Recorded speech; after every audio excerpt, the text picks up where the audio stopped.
Sergio Perez endured a calamitous weekend at the Canadian Grand Prix. Sergio Perez is back under pressure at Red Bull just weeks after being handed a new deal by the Constructors' Champions. No sooner had the Mexican committed his future to the team until the end of 2026, than he was in the firing line again after a disastrous weekend at the Canadian Grand Prix. And he's now been called out by Red Bull chief Helmut Marko following his second successive race retirement in Montreal. After a first-lap collision in Monaco, Perez could only qualify in 16th place in Canada, and then damaged his rear wing in the race after spinning off the track. But the problems didn't end there. The 34-year-old was then deemed by race stewards to have completed the remainder of lap 53 with a significantly damaged car, before heading back to the pit lane and retiring.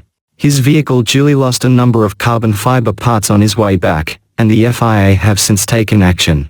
Perez has been handed a 3-place grid penalty for this weekend's Spanish Grand Prix, with his team fined more than £21,000.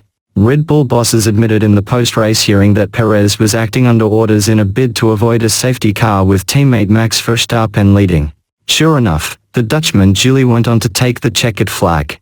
Last season's World Championship runner-up later admitted, "I did a mistake going into turn 6, I just touched the wet patch, and once you do that it's really game over." And unfortunately that's what happened. Very tough weekend, but I think there is a long season ahead and we will be back to our form that we had earlier.